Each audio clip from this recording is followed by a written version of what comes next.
Welcome my dear students. দেখো, সামনেই তোমাদের এনটিপিসি গ্র্যাজুয়েট লেভেল এক্সাম। আর এই এক্সামের ডেট সামান্য একটু পরিবর্তন হয়েছে, সেটা হচ্ছে যে 5 থেকে 24 তারিখ, যেটা 5 থেকে 23 ছিল। এতে খুব একটা হেরফের নেই।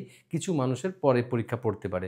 তোমার পরীক্ষা 5এও পড়তে পারে, 7এও পড়তে পারে, 8-এ পড়তে পারে, যে কোনো দিন পড়তে পারে, 24-এও পড়তে পারে। কিন্তু তোমাকে তো সেই হিসেবে চললে চলবে না। দেখো, আগে যখন এক্সাম হতো তখন 3-4 মাস ধরে এক্সাম হয়ে যাচ্ছে অনলাইন পরীক্ষা, কিন্তু সেরকম নয়। খুব তাড়াতাড়ি কিন্তু এক্সাম সংগঠিত হচ্ছে। এত লোক, করোড়ো লোকের খুব তাড়াতাড়ি এক্সাম নিয়ে নিচ্ছে। এবার কথা, স্টাডি কিভাবে করবে, এই সামান্য সময় তোমার হাতে বেঁচে আছে। শুধুমাত্র যে টেকনিকটা আজকে দেব, শুধুমাত্র এই টেকনিকটা মানে এনটিপিসি পরীক্ষার জন্য নয় মাই ডিয়ার স্টুডেন্ট। এই পরীক্ষাটা অন্য, এই টেকনিকগুলো অন্য পরীক্ষার জন্য ভীষণ কাজে লাগবে। দেখো, এই থিঙ্কিংগুলো তোমার খুব দরকার। তোমার হাতের কাছে এত কিছু রয়েছে, এত কিছু রয়েছে, শেষমেশ দেখবে তুমি পরীক্ষার খাতায় গিয়ে দেখবে তুমি হয়তো সম্পূর্ণ ভালো পারফর্ম করতে পারছো না। তোমার বাড়িতে সব কিছু রয়েছে, বাট তুমি পড়ে উঠতে পারলে না। তাহলে এই সময় মতো, এই সময়টুকু খুব সায়েন্টিফিক ওয়েতে তোমাকে ফলো করতে হবে। তো সায়েন্টিফিক ওয়ে যদি পরীক্ষার আগে ফলো না করি, তাহলে অনেক কিছুই আমাদের আননোন থেকে যাবে এবং সেগুলো আমরা পরীক্ষার খাতায় লিখতে পারবো না।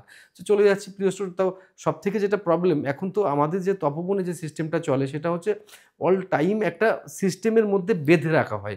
মানে যতদিনই সে পড়ুক, সে 6 মাস, 1 বছর, 2 বছর যা পড়ুক না কেন, তাকে যেরকম আমরা যেটা করি, তাকে সিলেবাস দিয়ে এক্সাম, তারপরে এক্সাম পেপারের এক্সাম, আবার এক্সাম পেপার নিয়ে অনেকগুলো এক্সাম পেপারের এক্সাম, অনেক মানে জিকের এক্সাম, মানে একটা ভ্যারাইটি সিস্টেম স্টুডেন্টকে সম্পূর্ণরূপে ইনভলভ করে রাখি। এবার যারা বাইরে থেকে শুনছো এদেরকে তো বলি আমরা, তাদের জন্য আমার বিশেষ কয়েকটা টেকনিক শুনে নাও তোমরা। দেখো প্রিয় স্টুডেন্ট, পড়লেই হবে না, পড়ার টেকনিকগুলো তোমাকে শিখতে হবে। এখন তোমার হাতের কাছে মনে করো এইসব জিনিসগুলো অ্যাভেলেবিলিটি রয়েছে, যেমন তোমার নোটস রয়েছে হাতের কাছে।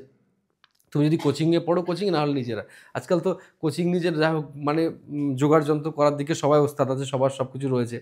মক টেস্ট দেবে কিনা এই মুহূর্তে, আর এক্সাম পেপার, বই, পিডিএফ আলাদা আলাদা করা আছে কিনা, এবার এইটা নিয়ে আমি চর্চা তোমাদের সঙ্গে করতে চাই। দেখো, প্রথমেই এই যে নোটস আছে, নোটস নিজের কাছে কি নোটসগুলো আছে, সেগুলো কখন পড়বে, কিভাবে পড়বে এই টাইমে, আর এখন মক টেস্ট দেবে কিনা, আমি এটাকে আগে প্রথম চর্চা করে নিই। দেখো মাই ডিয়ার স্টুডেন্টস, এই মুহূর্তে তোমরা কিন্তু মক টেস্ট একদমই কম করে দাও। পরীক্ষার আগে শোনো কি না শোনো সেটা আমার কিচ্ছু যায় আসে না। পরীক্ষার আগে মক টেস্ট দেওয়ার কোনো মানে হয় না।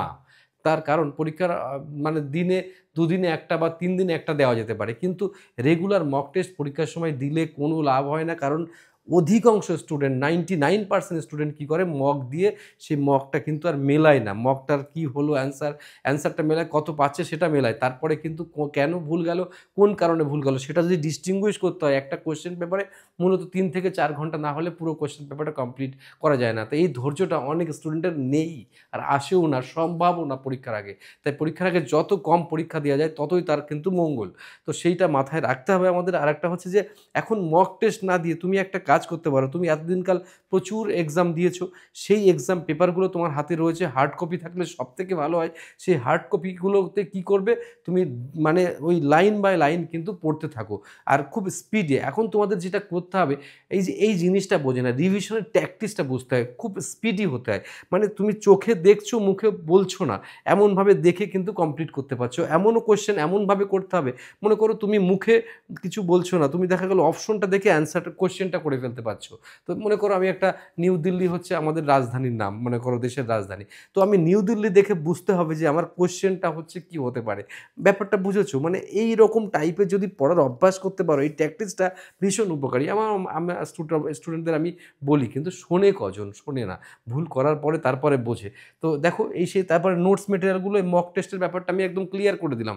এরপরে এই ডিটেলস যদি জানতে চাও, আমি আরও প্রচুর সিস্টেম জানি, যেগুলো চাকরি পাওয়ার জন্য মেন কিছু থিঙ্কিং দরকার। দেশের সবাই কিন্তু পড়ছে। তোমাকে যারা হার্টকে ডিফারেন্স ওয়েতে তোমাকে কিছু চিন্তা করতে হবে। নাহলে গভর্নমেন্ট তোমাকে নেবে কেন? এত লোকজন তো পরীক্ষা দিচ্ছে, কারোর ব্রেন কম, তুমি কি করে বলবে? তোমাকে ডিফারেন্স ওয়েতে চিন্তা করতে হবে। সারা দেশে তো লাখো লাখো স্টুডেন্ট কোনো টিচারের কাছে 14 লাখ 15 লাখ পড়ছে, তারা কজন চাকরি পাচ্ছে সেখানে? প্রবলেমটা সেখানে না, প্রবলেমটা হচ্ছে নিজের কাছে। নিজেকে নিজের আয়নায় দেখতে হবে, আমার পজিশানটা কত, কোথায় দাঁড়িয়ে আছি। আমি দেখছিলাম আমাদের যখন নতুন ব্যাচ শুরু হয়, তখন ছেলেমেয়েরা বিরাট হম্বিতম্বি নিয়ে সব আসে যে বিরাট কিছু মহাভারত উদ্ধার করেছে। আরে ভাই, আমি তখন ভাবি যে দাঁড়া, পরীক্ষাটা দিয়ে আগে, তারপরে কি হয় দেখি। তারপর যখন আমরা এখানে ক্লাসে মক টেস্ট নিচ্ছি, মানে 90% ছেলেমেয়ে 30-এর বেশি নাম্বার পাচ্ছে না। অথচ সেই কোয়েশ্চেনটা যদি আমাদের পুরনো কোনো ব্যাচে নিই, তারা দেখা গেল 70% উপরে মার্কস পাচ্ছে। বেশিরভাগ স্টুডেন্ট। তো তারা ভাবে যে বিরাট কিছু করে ফেলেছি। এতদিন ধরে ইউটিউব গাতিয়ে এই অবস্থা। আমি ভালো-মন্দ বলছি না, কিন্তু পজিশনটা নিজের কোয়ালিটি যদি নিজে যাচাই না করতে পারি, তাহলে পারফর্ম করা কিন্তু অনেক অর্থে হেয় হয়ে যাবে। তাই এখন বেশি এক্সাম দেওয়ার কোনো মানে নেই পরীক্ষার আগে। আমি যেটা বুঝি সেটাই তোমাকে বলছি আরকি। আর এক্সাম পেপারগুলো যা আছে, তুমি যদি কোনো বই ফলো করো, কোনো পিডিএফ ফলো করো, সেগুলো আলাদা করে নিয়ে সেগুলো রোজ রাত্রের বেলা, রাতের বেলা ৩ থেকে ৪ ঘন্টা রোজ রাতে যদি এইগুলোকে কমপ্লিট করা যায়, এর মধ্যে ৩ থেকে ৪ ঘন্টা করে রোজ রাতে এইগুলো তোমার হাতে যদি এইগুলো থাকে, যেরকম তপন স্টুডেন্টের এক্সাম পেপার, প্রচুর পরিমাণে এক্সাম পেপার রয়েছে যা শেষ করা সম্ভব না। তো সেই পেপারগুলো তারা হার্ড কপিগুলো দিনের পর দিন যদি রাত্রিবেলা যদি এরকম প্র্যাকটিস করে, অনেক উপকার লাগবে। এগুলো সব সেগ্রিগেট করতে হবে, যে বই ফলো করে আমাদের অনেকেই, আমাদের স্টুডেন্টও আছে, তাদেরকে আমরা বলি অনেক সময় এনসিইআরটির বই ফলো করো, সেগুলো তারা করে, সেগুলোও করতে হবে। পিডিএফ যদি থাকে সেগুলো করতে হবে। করে ওরকম ৩ থেকে ৫ ঘন্টা এইটার টাইম দিতে হবে। পরীক্ষার জন্য টাইম আমি বলব একদম বরাদ্দ করতে না বলছি। যদি তুমি কোয়েশ্চেন পারো, পরীক্ষার সময় ঠিক হয়ে যাবে। ওইসব স্পিড উঠে যায় তুমি কোয়েশ্চেন পারলে, ঠিক আছে? আসল কথা হচ্ছে জানাটাই হচ্ছে সবথেকে বড় কথা, ঠিক আছে?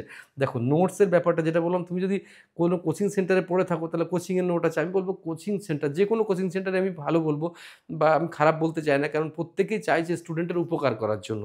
সেই উপকার করার জন্য তিনি যে নোটসগুলো দিচ্ছেন, বা যারা নোটসগুলো, সেই নোটসের কোয়ালিটি নিশ্চয়ই বেটার হবে। এখন তো সব চুরি করা সিস্টেম, মানে এই কোচিং থেকে ওই কোচিং থেকে সব ধার দেনা করে, সব মানে ধার-টার করেই চালাচ্ছে সবাই। তো আমি সে আর কি বলবো বলো? আমরা কষ্ট করে তৈরি করি, আমাদের নোট কে ঝেপে দিচ্ছে, কোথায় কি করব? মানে অনেক সময় এরকম হয় না? সেগুলো নিয়ে আমি প্রশ্ন করতে এখনই চাই না। সেগুলো নিয়ে আমি পরে কথা বলব। তার মানে অরিজিনালই থাকে, আর ডুপ্লিকেটই হয়ে যায়। তো তারপরে আর নিজেও দেখবে অনেকে নোটস বানায়। সুন্দর করে নোটস বানাতে জানে অনেকে। দারুণ নোটস বানায়। সেই নোটসগুলো কিন্তু রিভিশন করতে হবে। এর জন্য তুমি সকালের দিকটা টাইম রাখো এইগুলোর জন্য।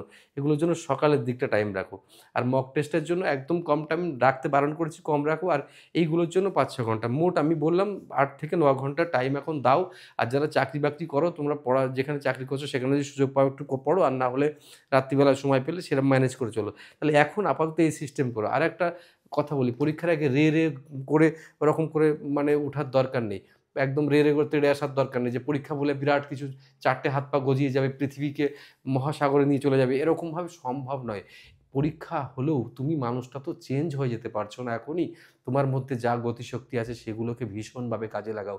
সেই কাজে লাগানো গতিশক্তি তোমাকে কিন্তু চাকরি পাওয়াতে সাহায্য করবে। প্লিজ অন্যদের সঙ্গে পড়াশুনো নিয়ে কম্পেয়ার করো না। নিজের কোয়ালিটি নিয়ে কম্পেয়ার করো, যে তুমি কতটা এগিয়েছো সেটা নিয়ে কম্পেয়ার করো। কিন্তু অন্য লোক যদি পড়ে বেশি, তুমি তাকে হিংসে করতে পারো না। তুমি এতটাই ভালো পারফর্ম করো, অন্যরা তোমার ছায়ায় ঢাকা পড়ে যাবে। তখন দেখবে তুমিই চাকরি পাবে অনেক হাজারো লাখো মানুষের ভিড়ে। প্রত্যেকটা লাইন আছে কম্পিটিশন। তো এখান থেকে জিততে গেলে আমাদের সেরাটাই দিতে হবে, প্রিয় স্টুডেন্টস। ওকে? তো বলি, আমরা বিভিন্ন জায়গায় বিভিন্ন রকমভাবে কোয়েশ্চেন থেকে শুরু করে কুইজ থেকে শুরু করে অনেক কিছু আপলোড করি। আমাদের কিছু মানে সোশ্যাল মিডিয়ার নাম আমি বলে দিই। যেমন আমরা ফেসবুকে আমাদের তপবন স্টাডি সেন্টার বলে আছে। আমি হোয়াটসঅ্যাপ একটা চ্যানেল আছে, সেটা আমি নিজেই রান করাই। টেলিগ্রাম আছে আমাদের। আর আমাদের টেলিগ্রাম, হোয়াটসঅ্যাপ এগুলো সব আছে। আর তো আরও তপবন ডিজি ক্লাস বলে একটা ক্লাস আছে। সেখানে আমরা অনেক মানে পড়ানো শেখানো হয়। ফ্রিতে দেওয়া হয় অনেক কিছু। সেটা আছে। তপবন ডিজি ক্লাস বলে আমাদেরই একটা চ্যানেল। ওটা আমাদের চ্যানেল কিন্তু। তারপরে ব্যাস আমার নিজের নামেও একটা চ্যানেল আছে, কিন্তু সেটা আমি খুব একটা দেখি না। পরবর্তীতে যদি দরকার হয় আমি সেটাকে আরও বেশি করে মানে পারফর্ম করাবো। তো প্রিয় স্টুডেন্ট, তোমাদের এনটিপিসি পরীক্ষা ভালো হবে। যারা সত্যিই পড়াশোনা করেছে, লজিক্যালি পড়াশোনা করেছে, তারা পারফর্ম করবেই। আর যারা শুধুমাত্র চাকরির স্বপ্ন দেখে, পড়াশোনা না করে, তারা কিন্তু এই যাত্রায় শেষ হাসি হাসতে পারবে না। তারাই হাসবে যারা সেরা পারফর্ম করে সেরার দিকে এগিয়ে যেতে চাও। আর পজিটিভ থিংকিং যাদের মনের মধ্যে অহরহ কাজ করছে, না জিততেই হবে, হারতে তো আমি আসিনি। আমি কি আমাকে দেখব না যে আমার মধ্যে কতটা শক্তি আছে? আমি যাবার বেলায় একটা কথা বলে দিই, প্রত্যেকের মধ্যে একটা ভীষণ শক্তি কাজ করে জানো?